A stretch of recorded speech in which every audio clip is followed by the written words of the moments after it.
Alhamdulillah Rabbil Alamin wal aqibatu lil muttaqin wala udwana illa 'alal zalimin. Asyhadu an la ilaha illallah wahdahu la syarikalah wa asyhadu anna Muhammadan 'abduhu wa rasuluh la nabiyya ba'dah. Allahumma shalli wa sallim ala sayyidina Muhammadin wa ala alihi wa ashabihi wa qarabatihi ajmain wa ba'du.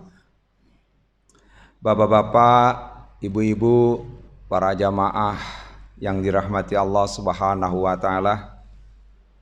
Alhamdulillah untuk yang kesekian kalinya kita masih diberikan oleh Allah Subhanahu wa taala nikmat iman dan nikmat Islam serta berbagai nikmat yang kita tidak bisa menghitungnya sampai hari ini, sehingga kita bisa atau mampu untuk melaksanakan sholat berjamaah di Masjid Jabal Ar-Rahmah.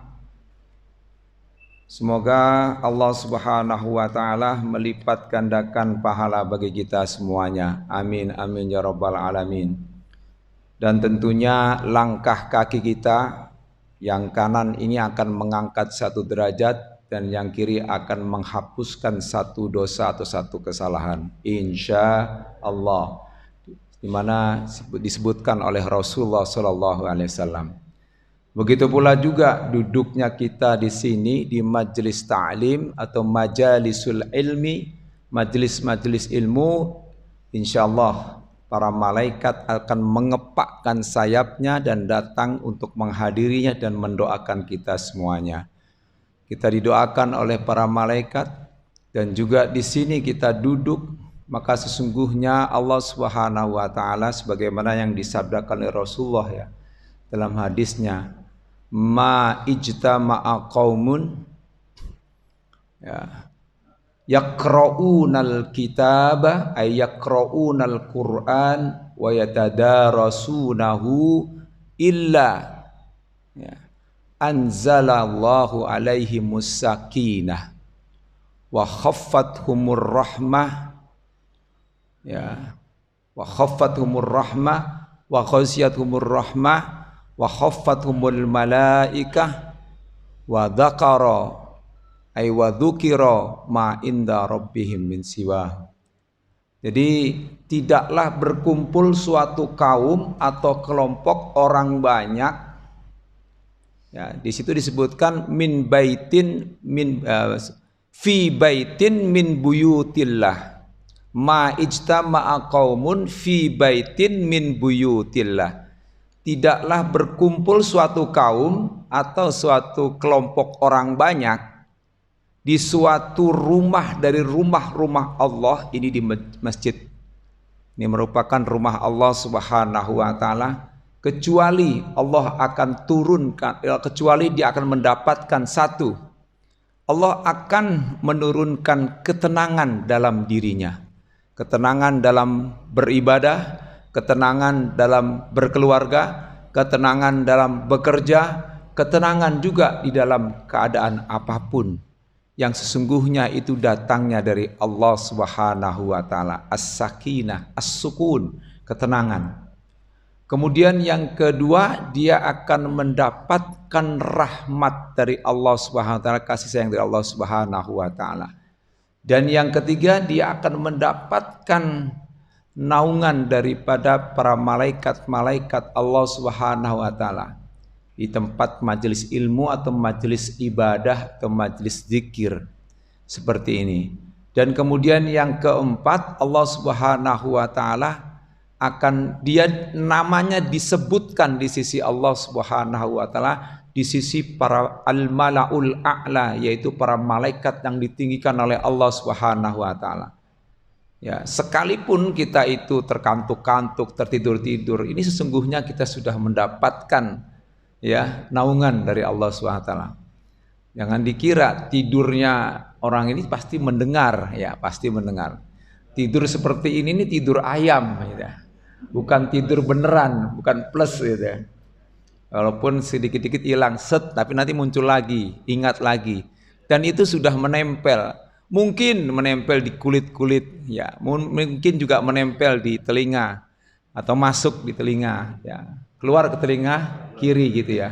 Tapi ditepak, ditutup dia supaya nggak keluar lagi. Paling keluarnya ke mulut kali ya, sehingga keluar dari omongan. Baik bapak-bapak ibu sekalian, ini sebagaimana sudah saya juga bingung nih. Waktu itu sampai di mana juga. Saya buka saja, mungkin kita sampai pada rukun-rukun sholat. Sekalipun mungkin sudah kita pernah bahas, ataupun bapak-bapak juga saya kira sudah pada tahu semuanya tentang rukun-rukun sholat ya yang kita lakukan, maksudnya yang dilakukan oleh kita semuanya dalam sholat, baik sholat wajib maupun sholat sunnah. Itu tetap ada rukun-rukunnya yang tidak boleh tidak harus dilakukan. Begitu pula seperti haji juga ada rukunnya, ya kan. Maka kalau enggak melaksanakan rukun haji, ya tidak sah hajinya. Dia wajib mengulang tahun depan.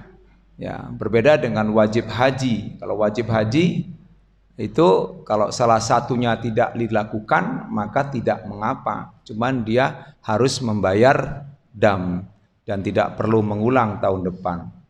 Ya, kalau haji itu ya rukun haji ya seperti ihram, wukuf, tawaf, ifadah, kemudian sa'i, tahallul, tertib itu harus dilakukan. Apalagi wukuf di Arafah, yaitu juga wajib karena ada hadis mengatakan ya al-hajju fi Arafah atau haju Arafah. Haji itu adalah wukuf di Arafah.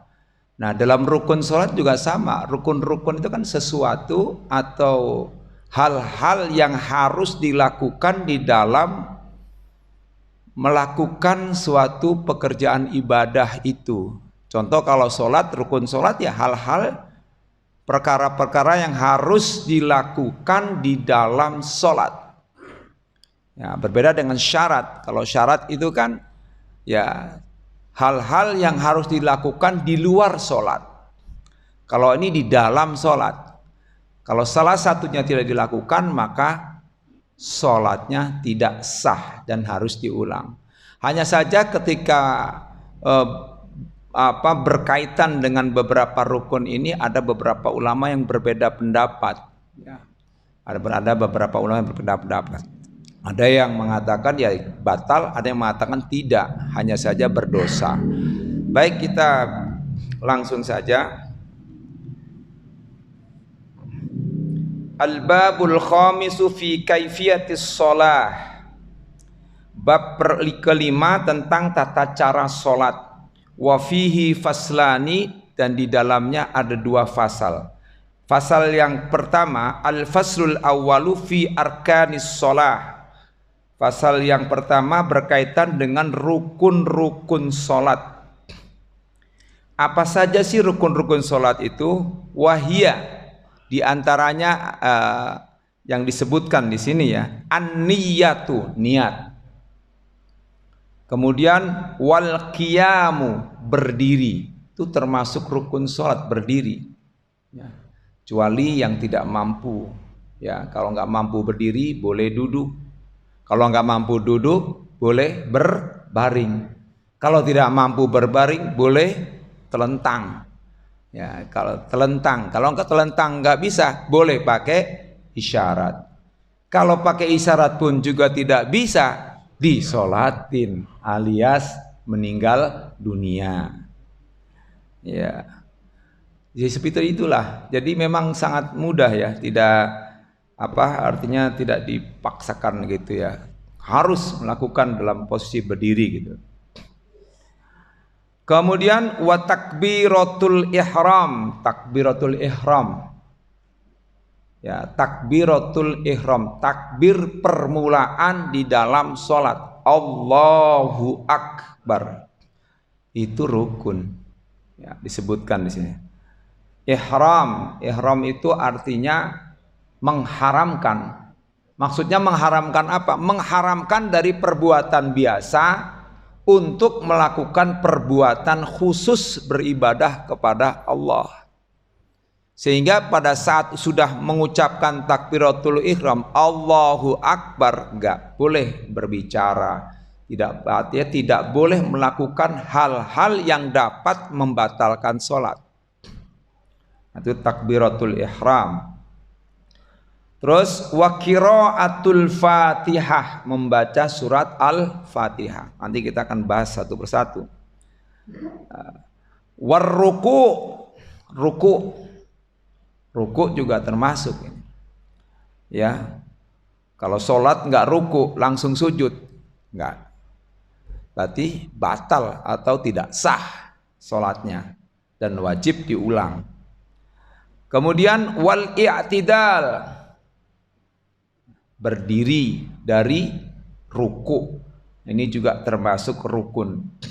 Was sujudu, sujud juga termasuk, harus sujud.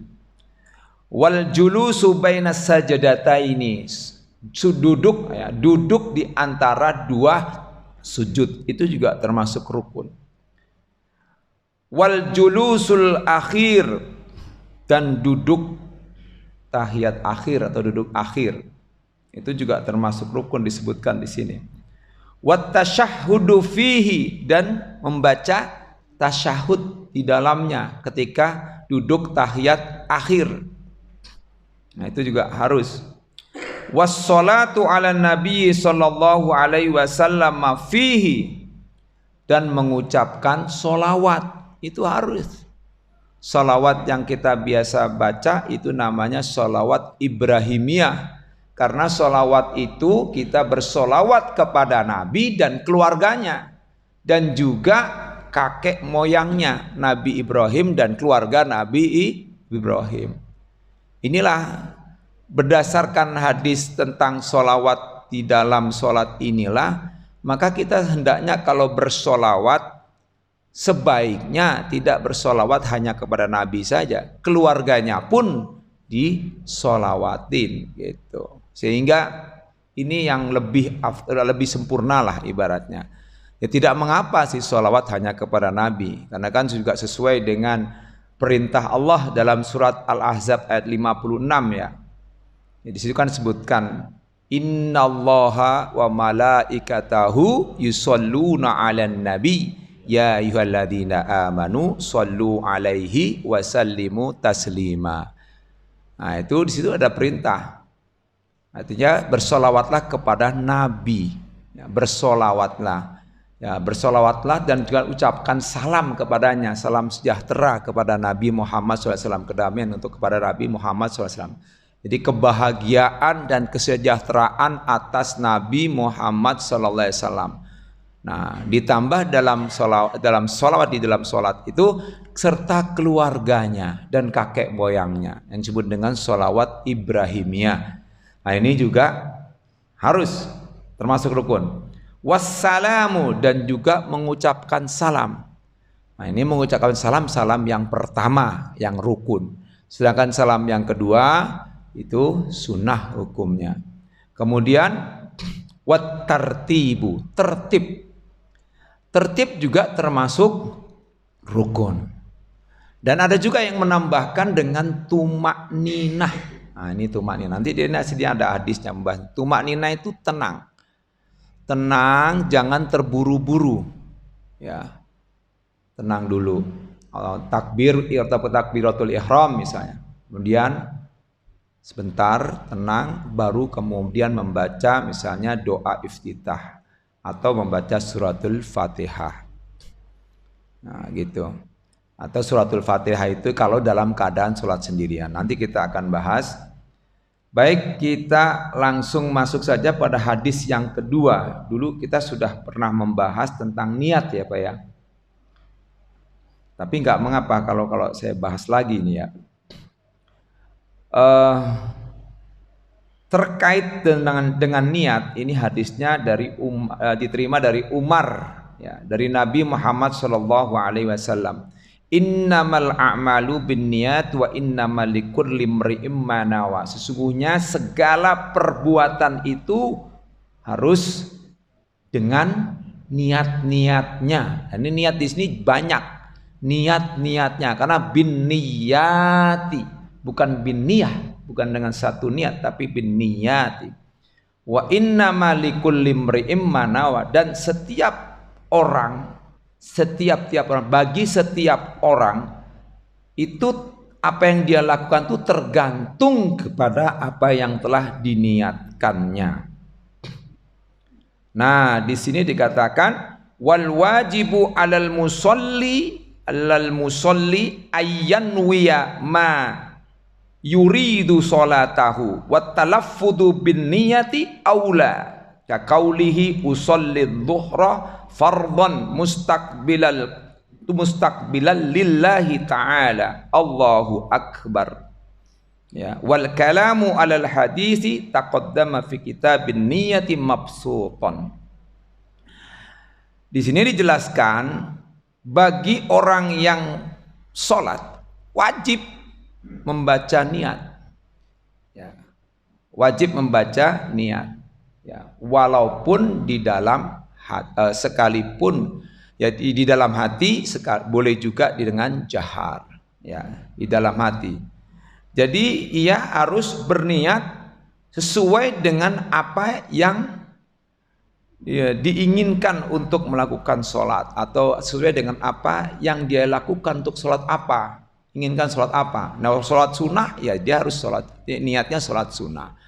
Kalau dia sholat duha, ya niatnya sholat duha. Kalau dia sholat duhur, ya niatnya sholat duhur dan wajib. Jadi tergantung daripada niatnya itu. Wa talaffudu bin niyati, melafazkan niat, mengucapkan niat dengan jahar dikit, ya, mengucapkan niat, ya, aula itu lebih utama. Lebih utama disebut aula. Kakaulihi, seperti ucapan niat usolli, saya niat melakukan sholat, atau saya akan melakukan sholat adzuhra, sholat duhur, fardhon, fardu, mustaqbilan, menghadap kiblat, nah, ya, lillahi ta'ala, ya, karena Allah subhanahu wa ta'ala. Allahu akbar. Boleh dengan niat-niat yang lain, boleh juga dengan yang singkat juga boleh. Ini singkat banget, ini singkat. So, boleh usolli fardhad dhuhri arba'a raka'atin mustaqbilal kiblati adaan lillahi ta'ala, adaan, makmuman kalau dalam keadaan makmum, adaan, imaman kalau dalam keadaan imam. Nah, ini disebutkan dalam kitab ini, itu lebih utama diniatkan. Nah, ini menurut sebagian ulama, ya, dan dalam kitab ini. Dan ucapan niat itu sesuai dengan apa yang disebutkan dalam hadis yang lalu dalam bab tentang niat yang sudah dijelaskan secara rinci. Rawahul khamsatu illa Aba Daud. Jadi hadis tadi tentang niat itu diriwayatkan oleh imam yang 5. Ya, imam yang 5 ini imam yang meriwayatkan hadis sahih ini, atau hadis yang dikatakan kalau ada secara jumlah periwayatan hadis itu kan dibagi 2, ya. Ada hadis ahad, ada hadis mutawatir. Hadis mutawatir adalah hadis yang diriwayatkan oleh orang banyak para sahabat, yang tidak memungkinkan orang itu berbuat bohong atau berbuat dusta. Kalau ada salah satunya berbuat dusta, pasti diingkari dengan yang kelompok lain banyak yang lainnya. Nah, ini yang disebut dengan mutawatir. Kalau ahad itu bisa terjadi perbedaan, karena hadis itu diriwayatkan oleh satu atau lebih beberapa para sahabatnya. Itu hadis ahad. Nah, imam yang 5 di sini yaitu Bukhari, di sini disebutkan, ya, Bukhari, Muslim, ya. Abu Daud nggak meriwayatkan di sini disebutkan. Berarti Nasai, Tirmizi, Ibnu Majah, Ahmad bin Hambal. Bisa juga kalau 5, ya. Bukhari, Muslimnya ini 5 orang. Illa Aba Daud, kecuali Abu Daud, dia tidak meriwayatkan hadis ini.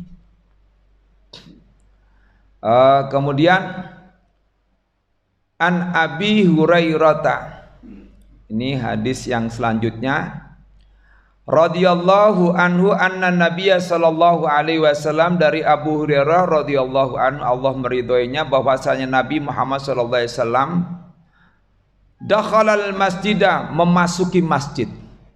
Fadakhala rajulun, lalu masuk seseorang laki-laki. Disebutkan di sini huwa Khallad bin Rafi'in wa shalla rak'ataini kama rawahu Nasa'i. Seorang sahabat bernama Khallad bin Rafi', dia salat 2 rakaat. Ya. Ini sebagaimana yang diriwayatkan oleh Imam Nasa'i. Fa shalla tsumma jaa. Setelah dia lalu dia salat, kemudian jaa fa sallama ala Nabi sallallahu alaihi wasallam. Dia datang kepada Nabi dan mengucapkan salam. Assalamualaikum warahmatullahi Nabi ya. Ya Nabi Allah misalnya. Faraddan Nabi sallallahu alaihi wasallam, kemudian Nabi Muhammad sallallahu alaihi wasallam membalas ucapan salamnya. Waalaikumsalam warahmatullahi wabarakatuh. Faqala, kemudian Rasulullah bersabda. Ya, Rasulullah sallallahu alaihi wasallam bersabda, irji, ulangi, balik kembali, ulangi. Fasolli fa innaka lam tusolli, salat lagi, karena kamu belum sholat, kata Rasulullah sallallahu alaihi wasallam. Ai a'id salataka fa innaka lam tusolli salatan sahihatan li'annahu ma kana yatimmul qira'atu wala ruku'u wala sujud. Ya. Di sini disebutkan bahwa ya, ulangi sholatmu karena kamu belum sholat secara benar, sholat yang benar. Karena di situ tidak ada kesempurnaan di dalam bacaanmu, rukukmu dan sujudmu. Jadi ini ada 2 di bacaan. Di situ mungkin bacaan suratul Fatihahnya, suratul Fatihah dan bacaan yang lainnya. Terlalu cepat. Ya, terlalu cepat sehingga langsung ruku. Rukuknya juga cepat. Sujudnya juga cepat. Iktidalnya juga cepat. Nah, kemudian fasolla, lalu sahabat Khalad bin Rafi ini sholat lagi, sholat dia. Sanian walam yuhsin sholatahu. Dia sholat yang kedua kalinya, tetapi sholatnya tetap saja belum benar, belum baik menurut Nabi Muhammad sallallahu alaihi wasallam. Summa jaa fasallama ala Nabi sallallahu alaihi wasallam qala irji lam tusalli salasan. Oh sini irji fasalli fa innaka lam tusalli. Fa innaka lam tusalli salasan. Jadi Rasulullah mengatakan ini sampai 3 kali. Mohon maaf di sini tadi kebaca lagi yang di atas. Ya, jadi Rasulullah mengatakan 3 kali. Di sini ada penjelasannya. Ai arji'hu salasa marrat, ulangi sampai 3 kali. Faqala, lalu sahabat itu kemudian berkata atau bertanya, walladzi ba'atsaka bil haqqi, demi Tuhan atau demi Allah yang mengutusmu, bil haqqi, dengan membawa kebenaran, ma uhsinu ghairuhu, aku tidak bisa melakukan yang lebih baik lagi seperti apa yang kau kehendaki.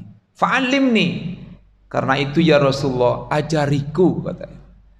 Ajarkan padaku, kata sahabat Khalad bin Rafi'. Ini 9. Ai ghairu ma fa'altu, ya, selain daripada apa yang aku lakukan. Idza kumta ila sholati, apabila kamu berdiri untuk melakukan sholat, fakabbir, bertakbirlah. Fakabbir, yaitu apa? Lil ihrami biqaulika Allahu akbar, fahuwa ruknun fi kulli sholatin, wa bihi qalal jumhuru salafan wa khalafan illal hanafiyata. Jadi takbiratul ihram itu harus diucapkan olehmu, hai Khalad bin Rafi', yaitu ucapan Allahu Akbar. Karena ucapan Allahu Akbar itu salah satu rukun, ya, salah satu rukun di setiap sholat, baik sholat di sini disebutkan sholat wajib maupun sholat sunnah. Yang berpendapat seperti hadis ini atau seperti perintah Rasulullah ini, yaitu ulama, jumhur ulama, baik ulama salaf maupun ulama khalaf, illal hanafiyata, kecuali madhab Hanafi. Dia tidak berpendapat bahwa takbir itu salah satu rukun. Faqalu, ya, mazhab Hanafi atau ulama-ulama mazhab Hanafi berpendapat innahu laisa biruknin, dia bukan rukun. Takbir itu tidak termasuk rukun. Wa yakfi iftitahus sholati bitahmidin au bitasbihin au bidzikri ismillahi ta'ala.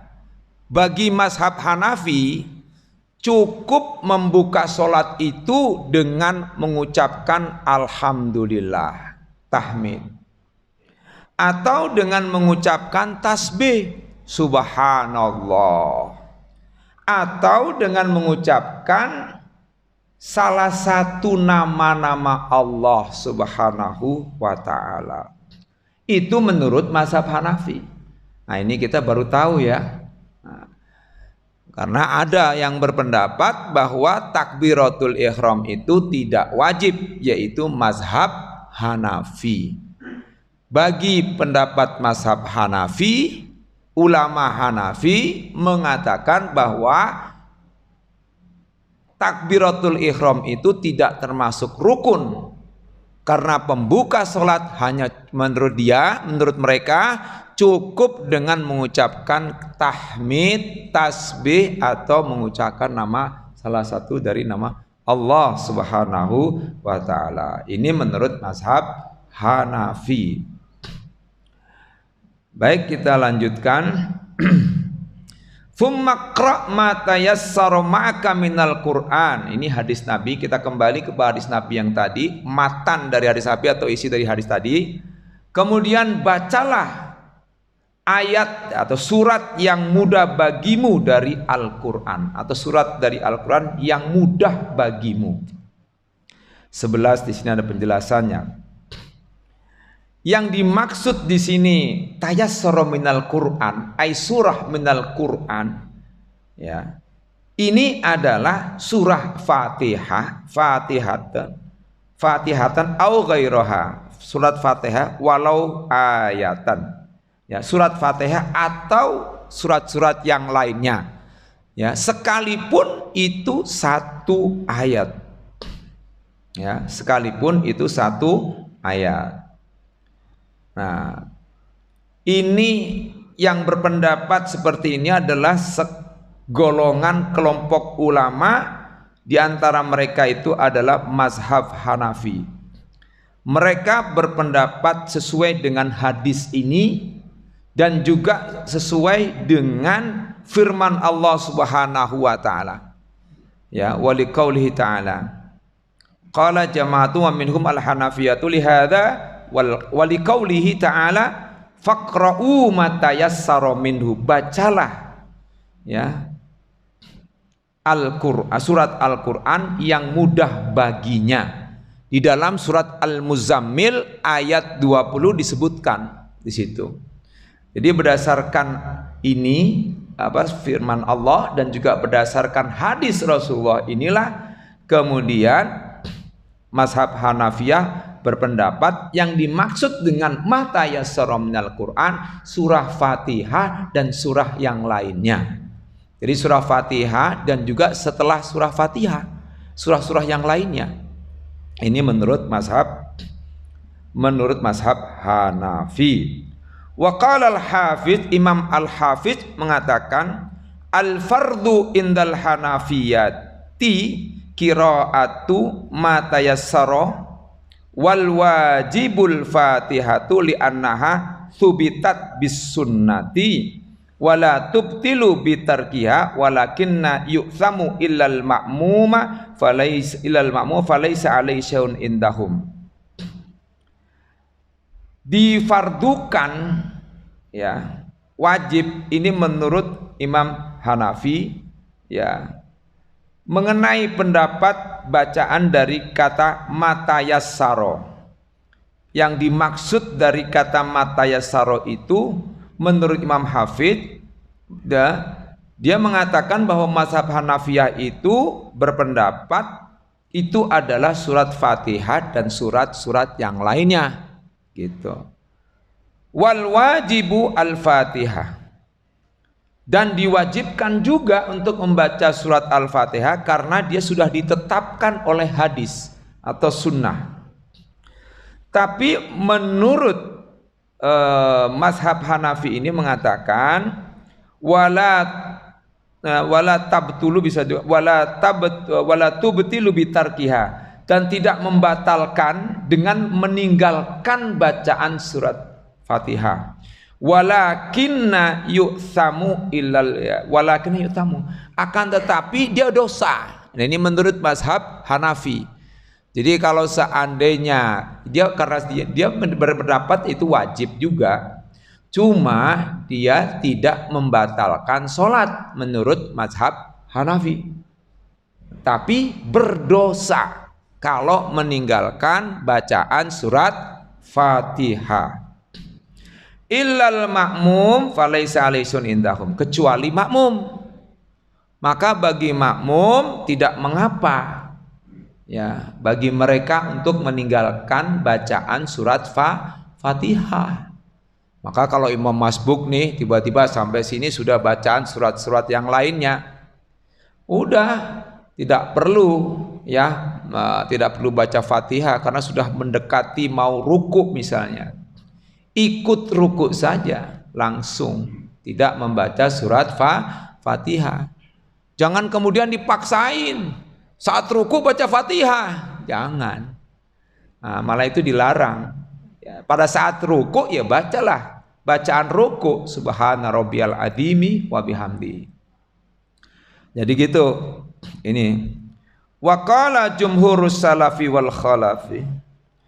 Jumhur ulama salaf dan ulama khalaf berpendapat innal fardhu fis sholati qiraatul fatihati wa ma tayassara maka minal qur'ani huwa al fatihah, li hadis Ahmad wa Ibnu Hibban.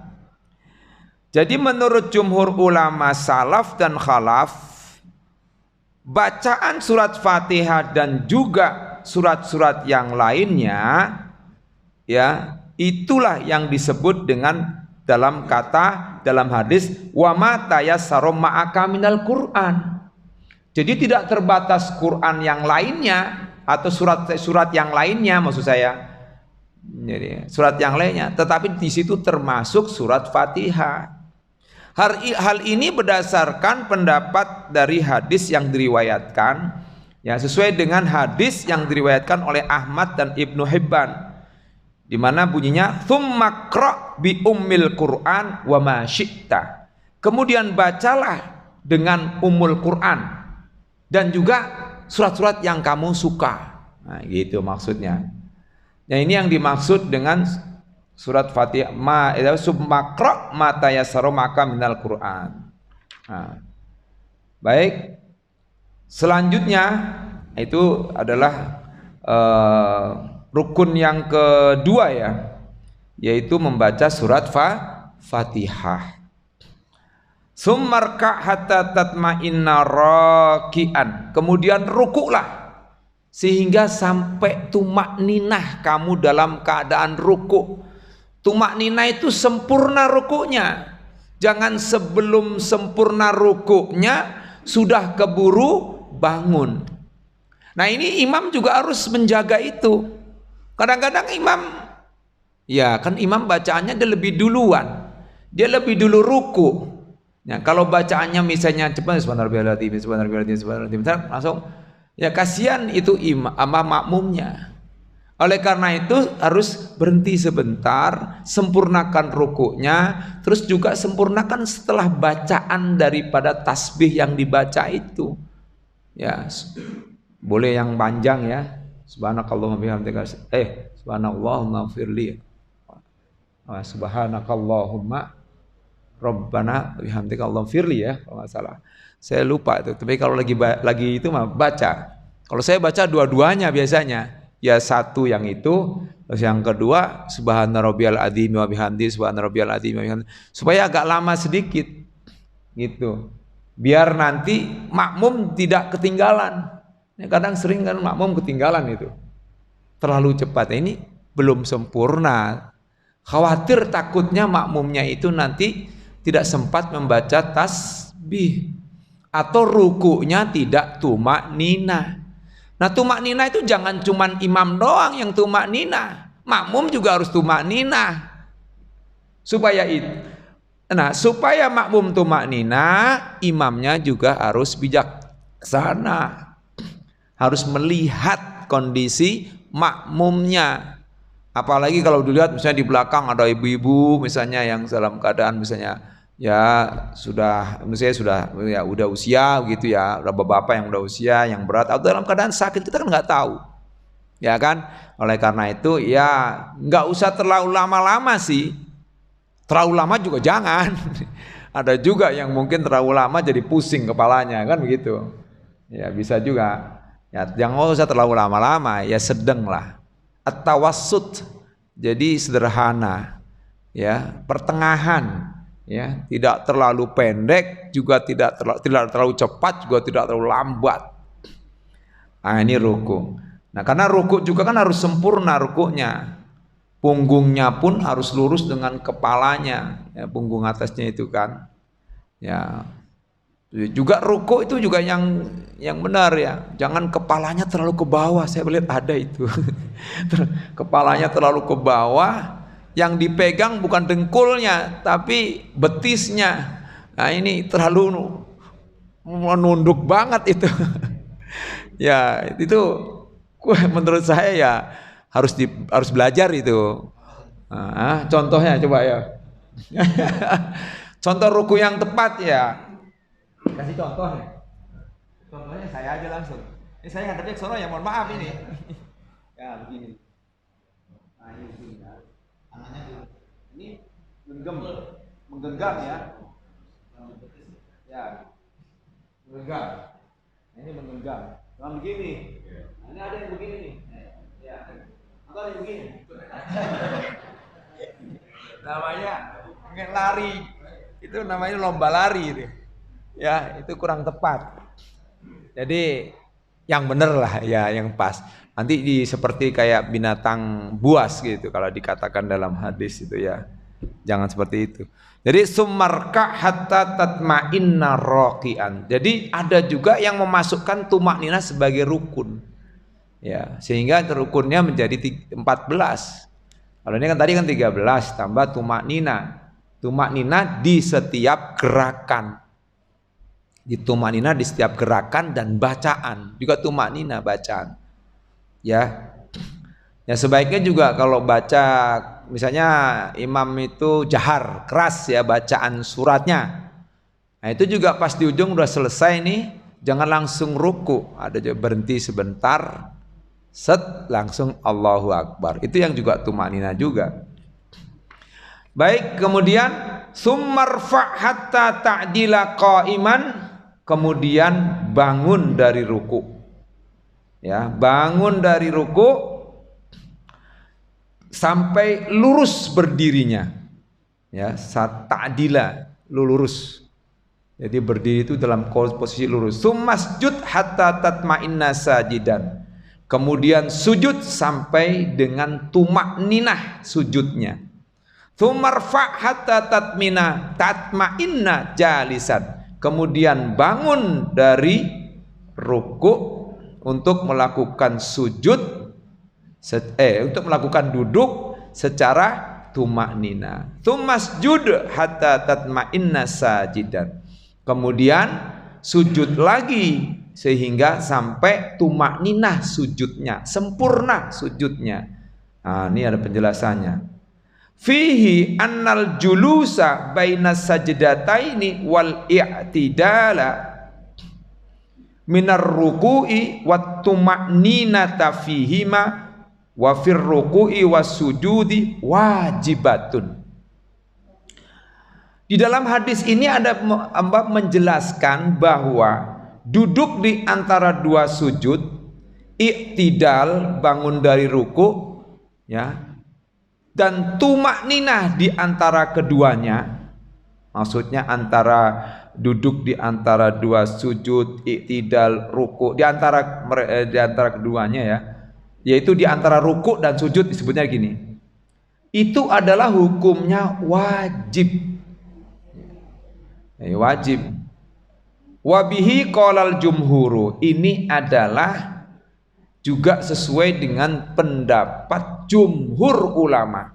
Jumhur ulama sepakat itu hukumnya wajib. Ya. Wasatati mabsutotun insyaallah. Nanti akan dijelaskan secara rinci insyaallah nanti tempat lain. Jadi saya membahasnya yang umumnya dulu. Baik, summaf'al dzalika fi sholatika kulliha. Kemudian lakukan hal yang demikian itu dalam sholatmu semuanya. Dua, ini ada penjelasannya. Ai fi kulli raq'atin min ayyi sholatin fardhon kanat au naflan wa sakata an baqiyatil arkani li annaha kanat ma'lumatun lahu au anna taqsira lam yadhhar illa fi hadhihi. Jadi dijelaskan bahwa melakukan tumak ninah di semua sholat atau semua rokaat itu hukumnya wajib, baik sholat fardu maupun sholat sunnah. Dan Rasulullah tidak menyebutkan tumak ninah pada rukun-rukun yang lainnya, ya, rukun-rukun yang lainnya, karena ini sudah diketahui bagi si Khalad bin Rafi'. Nah, sedangkan ini hadis berkaitan dengan apa yang dilakukan oleh kesembronoan dari sahabat Khalad bin Rafi', itu saja yang ditampakkan dalam hadis ini. Artinya sekalipun tidak disebutkan dalam hadis ini semuanya, ini tumak ninah berlaku pada rukun-rukun sholat yang lainnya. Jadi ini tumak ninah. Ini termasuk tumak ninah berarti rukun, ya. Tumak ninatun. Rawahul khamsatu. Ini ngomong-ngomong udah jam 6 nih. Berarti udah selesai. Enak banget. Padahal ini panjang nih, banyak sebenarnya kalau dibahas. Ya, harusnya kayak saya membahas di Al-Kautsar itu memang ya terus-menerus tiap minggu.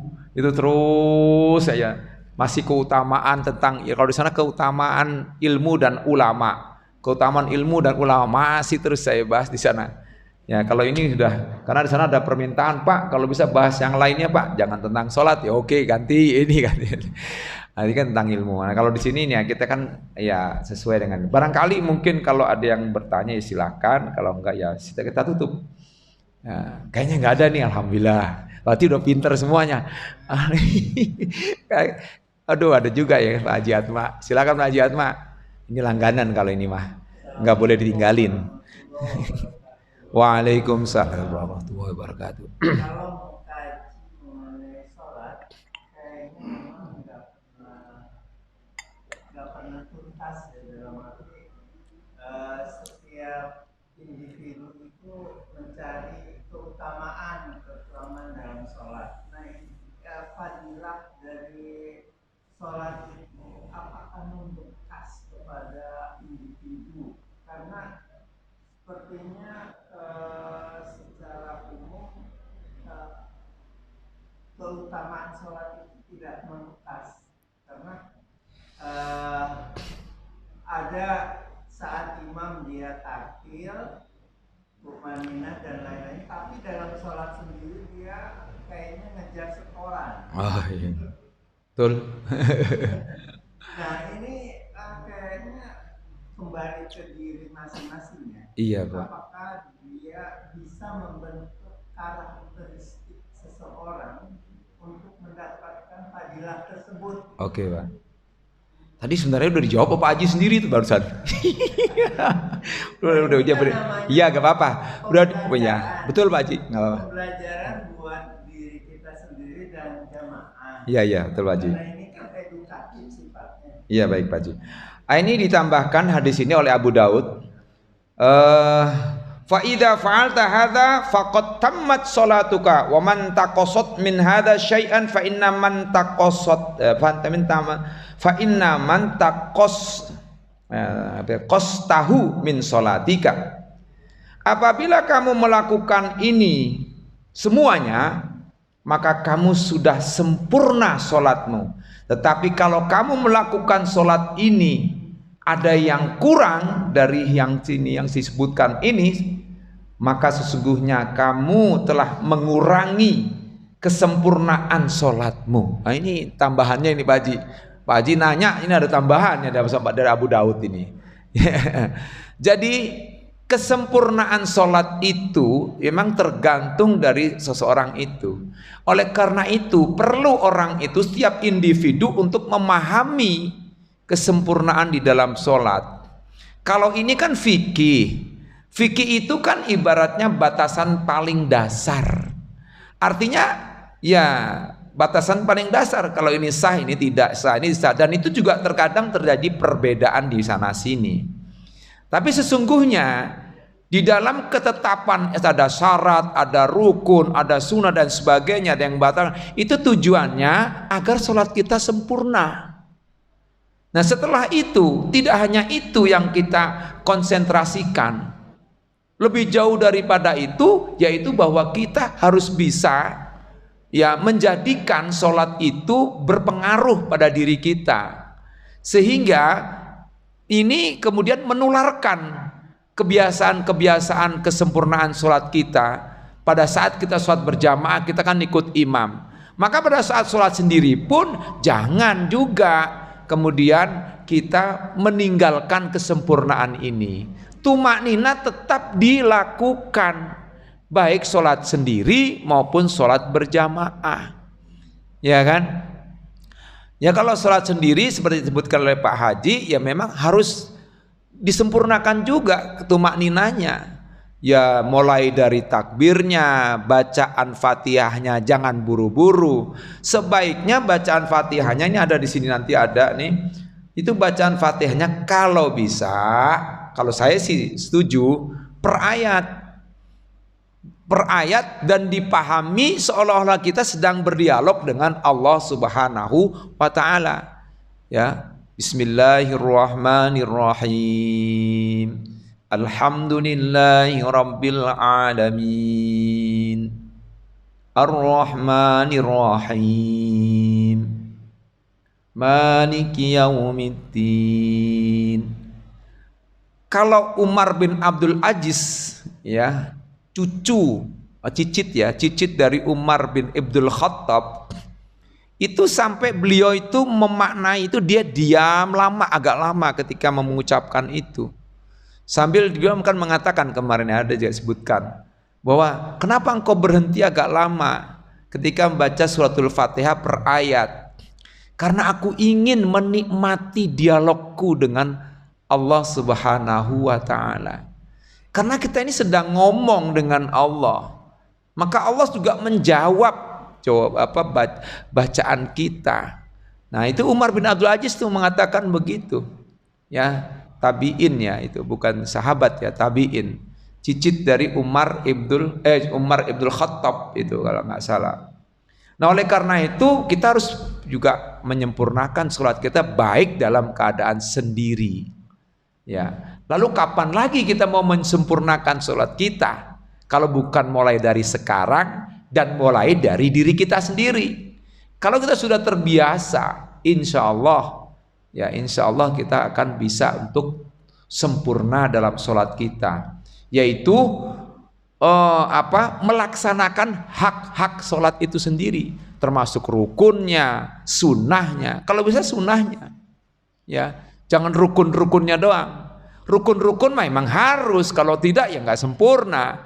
Tapi yang sunnahnya juga boleh, itu lebih sempurna lagi. Doa iftitahnya, Yang sunnahnya itu doa iftitahnya, terus bacaan surahnya.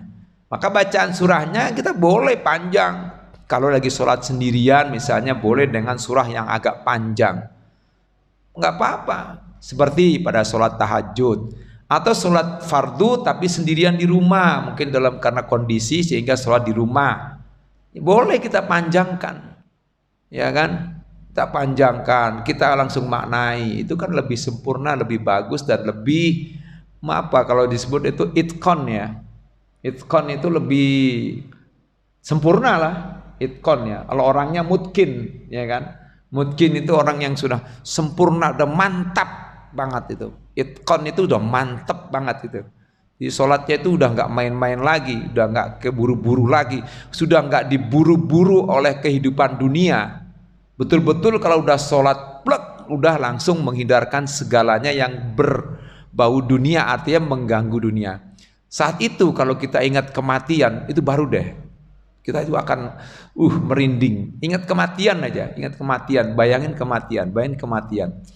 Ya kan ada kan wadhkur rabbaka hatta ya'tiyakal yakin. Karena Allah berfirman begitu kan. Ya, sembahlah Tuhanmu sampai datang keyakinan padamu atau sampai datang kematian kepadamu. Jadi seolah-olah kita sholat itu ini adalah sholat yang terakhir. Ya. Supaya kita lebih khusyuk di dalam sholat itu. Enggak usah kita memikirkan perbedaan. Ini kan sholat perbedaan. Gua akan enggak kunut, ngapain gua kunut, enak aja. Misalnya gitu ya. Itu jangan berpikir begitu. Udah ada itu perbedaan, hilangkan semuanya. Misalnya, saya kan kunut, saya mah pokoknya saya mah nggak bagaimana. Hilangkan itu. Kadang-kadang muncul itu Pak. Itu setan itu Pak.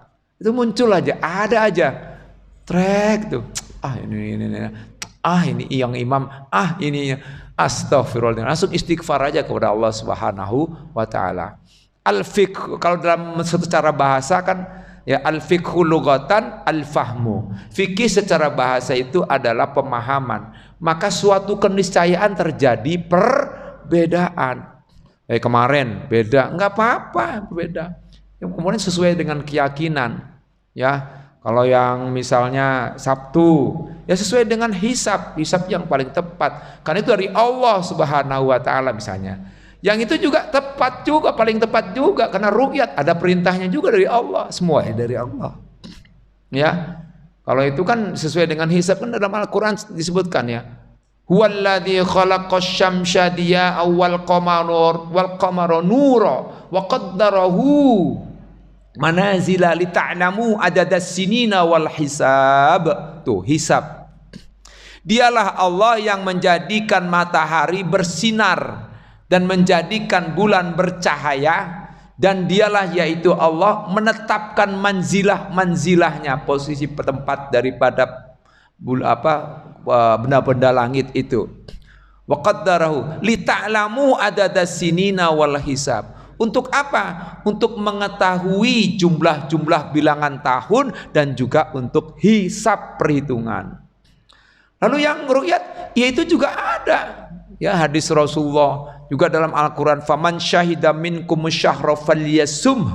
Maka apabila kamu menyaksikan bulan itu berpuasalah. Juga ada misalnya dari hadis Nabi ya. Sumu li ru'yatihi. Wa aftiru li ru'yatihi. Berpuasalah dengan ru'yat, berbukalah atau tidak itu dengan ru'yat. Ya ada juga yang kemudian mencocokkan kemarin itu dengan misalnya wukuf di Arafah. Sebenarnya menurut sebagian ulama ada yang mengatakan pendapat itu kurang pas. Yang pas itu ya mungkin sesuai dengan ini kali ya, ikhtilaful matla. Ya ada yang ittihadul matla. Ada yang berpendapat yaitu satunya globalnya pendapat tentang ru'yat. Tapi kalau misalnya nyocokin dengan wukuf Arafah di sana, itulah makanya kemarin sampai terjadi sampai kan belum ini. Iya karena ngikutin di sono misalnya gitu. Betul juga. Jadi sebenarnya Rasulullah itu kalau menurut saya ini ya kalau terkait itu ya berpendapat tuh puasa tanggal 9 Zulhijjah itu tidak terkait dengan wukuf di Arafah. Nabi itu melakukan haji berapa kali? 1 kali. Nabi melakukan haji berapa kali? 1 kali. Itu tahun ya 10 Zulhijjah. Tahun 10 Zulhijjah. Terus wafat tahun 10 Hijriah. Wafat tahun 11 Hijriah. Ada rentang berapa bulan dia itu wafat dari haji. Dan itu haji pertama dan haji terakhir. Lalu beliau puasa tanggal 9 kapan? Ya sebelum-sebelumnya pada saat perkembangan dakwah Islam pertama kali. Apakah ada yang wukuf di Arafah sana? Enggak ada. Kalau ada pun mungkin orang-orang kafir Quraisy. Nah, itu yang berpendapat seperti itu. Yang pas mah ya itu aja. Jika ada satu yang melihat maka semuanya ngikut, itu boleh, itu sesuai itu. Tapi kalau ngikutin itu ya enggak begitu menurut saya ya. Karena kan ini menurut saya. Ya karena ya puasanya itu sebelum Nabi itu cuma umroh 4 kali, haji 1 kali. Yang pas juga hisab itu sesuai dengan Nabi itu ya. Dia udah dihitung dari ini juga. Ya artinya itu perbedaan, nggak masalah. Ya kita nggak usah ini. Menurut saya itu supaya sholat kita dalam keadaan sempurna. Kita hilangkan itu semuanya. Kita saling menghormati. Alhamdulillah ya kan berjalan lancar. Walaupun ada sedikit kerikil ya itu wajar lah. Ya setelah itu kan kita salaman lagi. Maafan lagi. Habis itu berbuat lagi. Enggak lagi dong. Ya kan kita salaman lagi. Baik Bapak, ini mohon maaf udah ini ya suruk lewat. Aduh mohon maaf. Baik kita tutup saja pertemuan kita pada kali ini. Mohon maaf ya Pak. Ini Pak Raja ya, sama-sama dengan kita baca hamdalah. Alhamdulillahirabbil alamin. Subhanakallahumma wa bihamdika asyhadu an la ilaha illa anta astaghfiruka wa atubu ilaik.